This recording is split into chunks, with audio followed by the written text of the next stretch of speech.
Real মাদ্রিদের দায়িত্ব নেওয়ার পর কোচ জাভি আলোনসোর প্রথম বড় পরীক্ষা ছিল ক্লাব বিশ্বকাপ।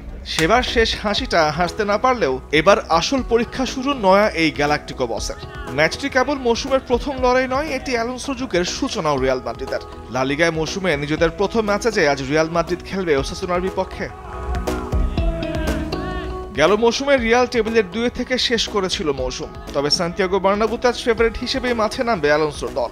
এই ম্যাচে ট্রেন্ট আলেকজান্ডার-আর্নল্ডের রিয়ালের জার্সিতে লা লিগায় অভিষেক হতে যাচ্ছে। Vinicius Junior, Kylian Mbappe, Rodrigo, Trent Alexander Arnold আর ডিন হুসেইনদের মতো তারকারাই দলের ভাগ্য নির্ধারণ করবেন আজ। কেননা ডিফেন্ডার রুডিগার গেল মৌসুমে পাওয়া 6 ম্যাচে নিষেধাজ্ঞার গ্লানি এখনো বয়ে বেড়াচ্ছেন। বেলিংহাম কাঁধের অস্ত্রোপচারের জন্য অক্টোবর লাগে ফিরতে পারছেন না মাঠে। এনরিকো ক্লাবের 9 নম্বর জার্সি হাতে পাবার পর নতুন করে হ্যামস্ট্রিং ইনজুরিতে পড়ে প্রায় 2 মাসের জন্য ছিটকে গেছেন মাঠের বাইরে। এদুয়ার্দো কামাভিঙ্গার সমস্যাটা অ্যাঙ্কেলে। আজ রিয়ালের 10 নম্বর জার্সি পরে মাঠে নামবে কিলিয়ান এমবাপ্পে। মদ্রিচ ক্লাব ছাড়ার পর 10 নম্বর জার্সিটা তুলে দেওয়া হয়েছে এমবাপ্পেকে।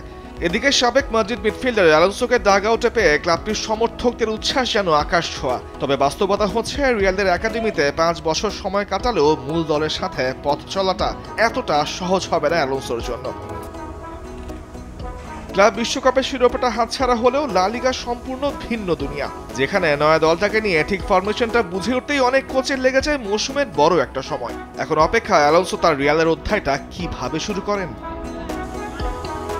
তামিমুর রহমান, স্পোর্টস ডেস্ক, দেশ টিভি।